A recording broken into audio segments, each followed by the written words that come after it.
मान्यवर कांसीराम साहब ने निश्चित रूप से जो नारा दिया था कि वोट हमारा राज तुम्हारा नहीं चलेगा, नहीं चलेगा, जिसकी जितनी संख्या भारी उसकी उतनी हिस्सेदारी, मान्यवर कांसीराम साहब के सपनों का भारत बनाना चाहते हैं। तो आज उन नौजवान साथियों से मैं कहना चाहता हूं, मैं दावे के साथ कह रहा हूं, बहन जी देश का प्रधानमंत्री बनेगी और मान्यवर कांसीराम साहब के सपनों का भारत बनेगा। बाबा साहब अमर रहे, बाबा साहब अमर रहे, मान्यवर कांसीराम साहब अमर रहे, मान्यवर कांसीराम साहब अमर रहे। बहुजन समाज पार्टी जिंदाबाद, बहुजन समाज पार्टी जिंदाबाद। हर जुबां पे नाम लिखा है तुम्हारा मान्यवर, हर जुबां पे नाम लिखा है तुम्हारा मान्यवर। तुम नहीं हो दुनिया में लेकिन दिलों में हो अमर। सब समझते थे तुम्ही को दूसरा अंबेडकर। आंख भर जाती है सिर्फ सिर्फ तुमको याद कर, आंख भर जाती है सिर्फ सिर्फ तुमको याद कर। आज बहुजन समाज पार्टी के तत्वाधान में बहुजन समाज पार्टी की राष्ट्रीय अध्यक्ष माननीय बहन कुमारी मायावती जी के दिशा निर्देश पर आजमगढ़ मंडल के मंडल स्तरीय मान्यवर कांसीराम साहब के परिनिर्वाण दिवस के अवसर पर कुछ कहने से पहले पूरे दुनिया में मानवता का संदेश देने वाले तथागत गौतम बुद्ध जी, भारतीय संविधान के निर्माता, हम सबके भाग्य विधाता, परम पूज्य बोधसत Baba Saheb doctor B R. Ambedkar, BAMCEF, DS4, BBF, Bahujan Samaj party के संस्थापक, जननायक, सामाजिक परिवर्तन के महानायक, सामाजिक आर्थिक मुक्ति आंदोलन के प्रणेता, आज जिनके श्रद्धा सुमन के लिए हम सभी लोग यहां पर इकट्ठा हुए हैं, मान्यवर कांसीराम साहब के चरणों में श्रद्धा के सुमन अर्पित करते हुए बहुजन समाज पार्टी की राष्ट्रीय अध्यक्ष, उत्तर प्रदेश की 4 बार यशस्वी बनती रही, आयरन लेडी, कानून से कानून का राज चलाने वाली, संसद की शेरनी, भारत देश की भावी प्रधानमंत्री बाबा साहब डॉक्टर अम्बेडकर ने जो हम देशवासियों को एक वोट देने का अधिकार दिया, उस एक वोट की कीमत को जो हमारा दबा कुचला समाज, पिछड़े वर्ग, माइनॉरिटी के लोग नहीं समझ पाते थे, मान्यवर कांसीराम साहब ने पूरे देश में घूम घूम करके उसे उस कीमत को बताने का काम किया। उन मान्यवर कांसीराम साहब को, मान्यवर कांसीराम साहब ने जो 15 दिसंबर 2001 को अपना एक मात्र उत्तराधिकारी बनाने का काम किया, आज हम सभी लोग ऐसे महामानव के चरणों में नमन करते हुए माननीय बहन जी के दीर्घायु होने की कामना करता हूं। आज हमारे इस कार्यक्रम की अध्यक्षता कर रहे, जिनको माननीय बहन जी ने देश की सबसे बड़ी पंचायत राज्यसभा का मेंबर बनाने का काम किया, हम सबके हर दिल अजीज कार्यक्रम की अध्यक्षता कर रहे सम्मानित शालिम अंसारी साहब, हम सभी लोगों के बीच में मुख्य अतिथि के रूप में मौजूद, जिन्होंने बहुजन समाज पार्टी के संस्थापक मान्यवर कांसीराम साहब के साथ रह करके, माननीय बहन कुमारी मायावती जी के साथ रह करके बहुजन समाज पार्टी के इस मूवमेंट को घर द्वार छोड़ करके जब जब आदेश हुआ मान्यवर कांसीराम साहब बहन जी का, तो प्रदेश को छोड़ करके, अपने बीबी बच्चों को छोड़ करके दूसरे प्रदेशों में भी इस मूवमेंट को आगे बढ़ाने का काम किया। 3 बार मेंबर पार्लियामेंट रहे, सड़क से लेकर के सदन तक हम सबकी आवाज बनने वाले कार्यक्रम के मुख्य अतिथि, हम सबके अग्रज मंडल के प्रभारी परम आदरणीय डॉक्टर बलराम साहब का, आदरणीय अध्यक्ष जी का, पूरे मंडल की तरफ से हम आपका स्वागत अभिनंदन वंदन करते हैं। हमारे बीच में मंडल प्रभारी आदरणीय चतई राम एडवोकेट जी, आदरणीय गौरी शंकर आचार्य जी, आदरणीय विनोद चौहान जी, आदरणीय जगदीश गुप्ता जी, शंकर यादव जी, पंकज कुमार जी, आदरणीय सुरेंद्र राजभर जी, आदरणीय हमारे शाकिर प्रधान जी, रामजी चौहान जी, अख्तर भारती जी, भाई विजय कुमार जी, आदरणीय हमारे सम्मानित जिला अध्यक्ष बलिया भाई ओम प्रकाश जी, मऊ आदरणीय राज विजय जी, अरविंद जी जो हमारे सम्मानित जिला अध्यक्ष हैं, आजमगढ़ के गीता जी, डॉक्टर गीता जी, डॉक्टर हरिराम भास्कर जी, हमारे तमाम आदरणीय यादव जी जो हमारे सदर जिला पंचायत मऊ के हैं, सम्मानित मंच पर बैठे हुए सभी सम्मानित साथियों, और सामने अपना बहुत ही कीमती समय दे रहे पिता तुल्य बुजुर्गों, नौजवान साथियों, माताओं एवं बहनों। साथियों, मैं अपनी बात शुरू करूं उससे पहले आज सभी लोगों ने आज इस नेहरू हाल की सरजमी पर आज एक संकल्प लेने आए हैं कि माननीय कांसीराम साहब ने जो नारा लगाने का काम किया था, जो बाबा साहब डॉक्टर अंबेडकर ने हम सभी लोगों को 24 सितंबर 1932 को पूरे देश के सभी लोगों को जिनकी उम्र 21 साल हो गई थी, जो उन्होंने वोट देने का अधिकार दिया था, इस वोट के बदौलत आप राजा बनने का काम करना, जो हम उसकी कीमत को नहीं समझ पाते थे, पूरे देश में घूम घूम करके माननीय कांसीराम साहब ने 1964 में नौकरी छोड़ करके अपने घर बार को चिट्ठी लिख करके, जैसा कि साथियों ने बताया, उस पर नहीं जाना चाहता, लेकिन ऐ मेरे जिम्मेदार साथियों, माननीय कांसीराम साहब ने निश्चित रूप से जो नारा दिया था कि वोट हमारा, राज तुम्हारा, नहीं चलेगा, नहीं चलेगा,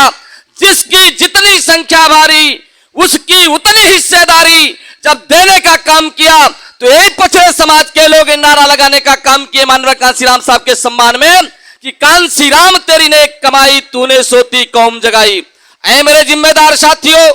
आज हम सभी लोग अगर माननीय कांसीराम साहब को याद करने आए हैं तो आज हम सभी लोगों से आज संकल्पित कराना चाहते हैं, यह मेरे जिम्मेदार साथियों, आज बड़ी आओ हवा बह रही है,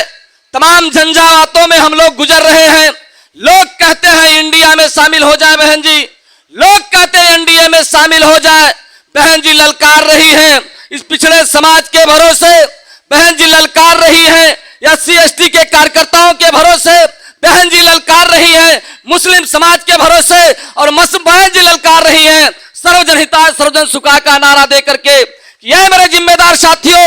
मैं न इंडिया में जाऊंगी न एनडीए में जाऊंगी, अरे मैं तो अकेले दम पर आप सबके भरोसे चुनाव लड़ने का काम करूंगी, पूरे देश में इतनी जरूर सीटें प्राप्त करने का काम करूंगी कि देश का प्रधानमंत्री माननीय बहन कुमारी मायावती जी बनेगी। साथियों, हमारे लोग सोचते हैं कि माननीय बहन जी कैसे प्रधानमंत्री बनेगी। ऐ मेरे जिम्मेदार साथियों, आज भारतीय जनता पार्टी के बारे में आप सभी लोगों ने सुनने का काम किया, हमारे तमाम साथियों ने बताया, जो 15 लाख के वायदे थे, 2 करोड़ नौकरी के वायदे थे, डिजिटल इंडिया के वायदे थे, भ्रष्टाचार मिटाने के वायदे थे, महंगाई घटाने के वायदे थे, जीएसटी लगा करके तमाम करके क्या किया आप जानते हो।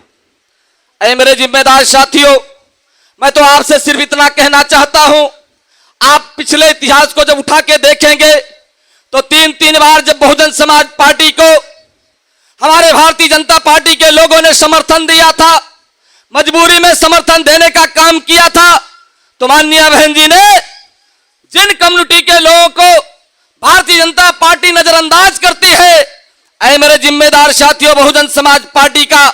एक जिम्मेदार सिपाही होने के नाते दावे के साथ कह सकता हूं, उस कम्युनिटी के लिए भाजपा से समर्थन लेने के बाद भी जितना काम बहुजन समाज पार्टी ने किया, बहन कुमारी मायावती जी ने किया, उतना काम दूसरे दलों ने नहीं किया।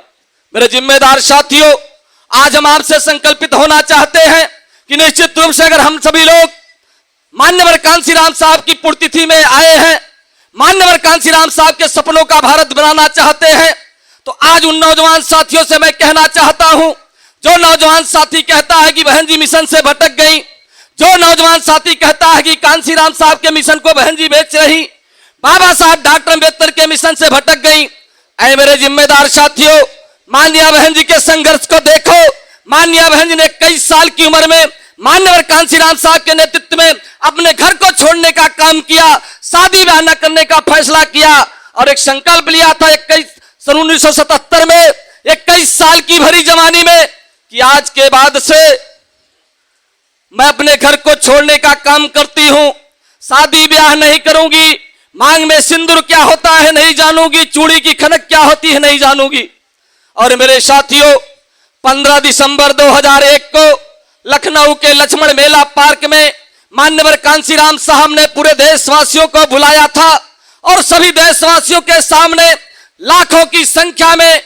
उन्होंने 15 दिसंबर 2001 को बड़े मार्मिक अंदाज में कहा था कि जो दुनिया में आया है जाएगा, हमारे तमाम महापुरुष चले गए, मैं भी मिशन का काम कर रहा हूं, चला जाऊंगा, लेकिन मेरे न रहने के बाद मेरा कोई उत्तराधिकारी होगा जो इस मिशन को आगे बढ़ाने का काम करेगा। तो ऐ मेरे नौजवान साथियों, आपको संकल्पित होना होगा आज कि निश्चित रूप से 15 दिसंबर 2001 को माननीय बहन जी ने लक्ष्मण मेला पार्क के मैदान में कांसीराम साहब ने माननीय बहन जी को एकमात्र उत्तराधिकारी बनाया था। ऐ जिम्मेदार साथियों, आज संकल्प लो, अगर मान्यवर कांसीराम साहब की बात को आगे बढ़ाना चाहते हो, अगर आप लोग कांसीराम साहब के नाम पर दूसरे पार्टियों में जाकर के उनके पद चिन्हों पर चलने का काम करते हो, तो आज संकल्प लो कि हम सभी लोग आज मान्यवर कांसीराम साहब की उत्तराधिकारी माननीय बहन जी दिलेरी के साथ, बड़े जज्बे के साथ कह रही हैं कि मैं भारत देश में इस मूवमेंट को आगे बढ़ाने का काम कर रही हूं। तो आओ संकल्प लो, अगर मान्यवर कांसीराम साहब के विचारों को आगे बढ़ाना चाहते हो, बाबा साहब डॉक्टर अंबेडकर के सपनों का भारत बनाना चाहते हो, तो आज आपको संकल्प लेना होगा कि निश्चित रूप से हम सभी लोग 2024 में, जैसा कि साथियों आप इतिहास उठा के देखो, 2005 में झारखंड के अंदर 2 गठबंधन हुआ करते थे, कांग्रेस और झारखंड मुक्ति मोर्चा का एक गठबंधन, भाजपा का दूसरा गठबंधन। रिजल्ट आता है 2006 में, बराबर बराबर सीटें जाती हैं। एक मधु कोड़ा निर्दलीय एमएलए था, लोग कहे वो जिधर जाता उधर सरकार बन जाती। मधु कोड़ा ने कहा मैं न इधर जाऊंगा न उधर जाऊंगा। मजबूरी में लोगों ने, कांग्रेस और उनके घटक दल के लोगों ने मधु कोड़ा को मुख्यमंत्री बनाया। ऐ मेरे जिम्मेदार साथियों, जो कैडर कैंप चल रहे हैं, आप उसमें तेजी थोड़ा सा लाओ, थोड़ी सी अपनी संवेदना दिखाओ और ज्यादा संख्या में इकट्ठा करने का काम करो, दूसरे अन्य समाज को भी उस बैठक में बुलाने का काम करो। मैं दावे के साथ कह रहा हूं कि देश में इतनी सीटें आप जरूर जीतेंगे, क्योंकि माननीय आकाश आनंद जी आज हरियाणा के अंदर, मध्य प्रदेश के अंदर, छत्तीसगढ़ के अंदर, तेलंगाना के अंदर, महाराष्ट्र के अंदर जो धूम मचाने का काम किया है, मैं इतना जरूर विश्वास दिलाना चाहता हूं नौजवान साथियों, आने वाले समय में इतना सीट आप जरूर जीतोगे कि न एनडीए सरकार बना पाएगी न इंडिया सरकार बना पाएंगी। अरे मजबूरी में कोई न कोई समर्थन देगा और माननीय बहन जी देश की प्रधानमंत्री बनने का काम करेंगी। लेकिन आज हमें संकल्प लेना होगा कि हम लोग मान्यवर कांसीराम साहब के विचारों को, जो मान्यवर कांसीराम साहब ने सपना देखा था, उसे आगे बढ़ाने का काम करूंगा। तो ऐ मेरे जिम्मेदार साथियों, बात को बहुत लंबी चौड़ी न करते हुए, चूंकि आज के कार्यक्रम के मुख्य अतिथि को मान्यवर कांसीराम साहब के साथ रह करके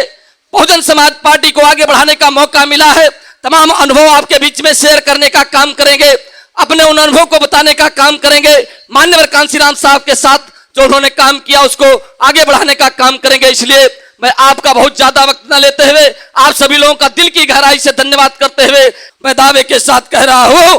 बहन जी देश का प्रधानमंत्री बनेगी और मान्यवर कांसीराम साहब के सपनों का भारत बनेगा। यही आपसे उम्मीद करते हुए अपनी बात को विराम देता हूं। धन्यवाद। जय भीम, जय भारत, खुदा हाफिज, नमो बुद्धाय।